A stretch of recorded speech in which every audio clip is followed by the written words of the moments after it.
toban ruux ayaa lagu dilay duleedka magaalada Gaalkacyo ee xarunta gobolka Mudug iyadoo la dhigay isbitaalka weyn ee magaalada Gaalkacyo. Falkan ayaa yimid kadib markii dabley hubeysan ay xalay magaalada Gaalkacyo dil ugu geysteen Allah u naxariistay Cali Tahliil Cadceed Cali Dhiif oo kamid ahaa saraakiisha ciidanka booliska Galmudug. Dabley ka careysan dilka loo geystay marxuumka ayaa waxay xasuuq u geysteen dad ka soo jeeda shacabka Koonfur Galbeed. Gudoomiyaha gobolka Mudug ee Galmudug Cabdiraxmaan Diiri Isxaaq duqa degmada Gaalkacyo Xirsi Yuusuf Bare iyo taliye ku-xigeenka booliska Galmudug Cabdi Jaamac Cabdulla Xabe ayaa booqday isbitaalka magaalada Gaalkacyo. Duqa degmada Gaalkacyo iyo taliye ku-xigeenka booliska Galmudug oo si wadajir ah ula hadlay warbaahinta ayaa sheegay in ay aad uga xun yihiin kana tacsiinayaan dadka reer Koonfur Galbeed ee ku nool magaalada Gaalkacyo. Waxay ugu baaqeen in ay isdejiyaan. Bismillah walhamdulillah wassalatu wassalamu ala rasuulillah.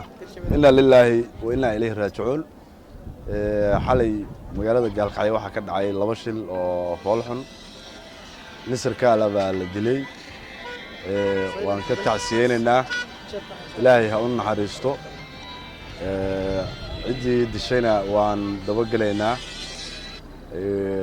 Waxaan kaloo arintaas ka sii dambeysay mid ka sii fool xun.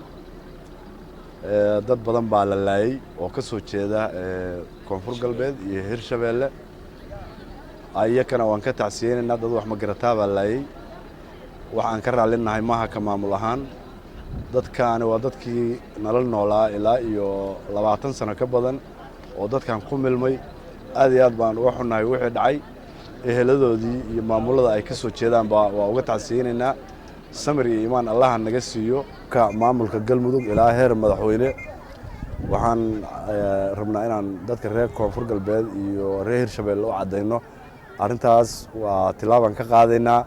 waxaan rabnaa inay isdejisaan inaan saxmad la kicinin oo la isdejiyo arinta waa lagu daba joogaa. waad ogtiin meeshan dadkan waa dadkii markii meel kale ka soo qaxdaan aad u soo qaxdeen weeye wixii dhacayna annaga u joognaa hadii Ilaahay idmo inaan wax halka qabadkeeda inta wax garadka oo dhan baa ka xun. waxaan leedahay samir iyo iimaan Allah naga siiyo dhamaantay way naga wada dhinteen dad aan aqligooda ehel u ahayn baana waxa geystay.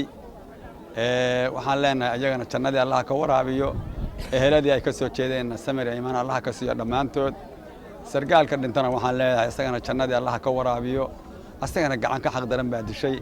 dhamaantoodna waxaan rajaynaynaa hadii Allah idmo in muxuu ahaayay ay dabagali doono oo aan dabagal ku sameeyno oo wixii shilalka geystay ay jawaab cad laga bixiyo hadii nafta Allah loo daayo. waxaan rabnaa muxuu ahaayay waxyaalaha sida u dhacay maamulada inaan uga tacsiyeynaa mar koobaad iyo mar labaad iyo mar saddexaad. wixii dhageystayna aanu dabagal ku sameeyno hadii Allah idmo. dadkan reer Galmudug bay ahaayeen waa dad ehela ah waa wiil iyo walaal iyo xidid iyo xigaalo.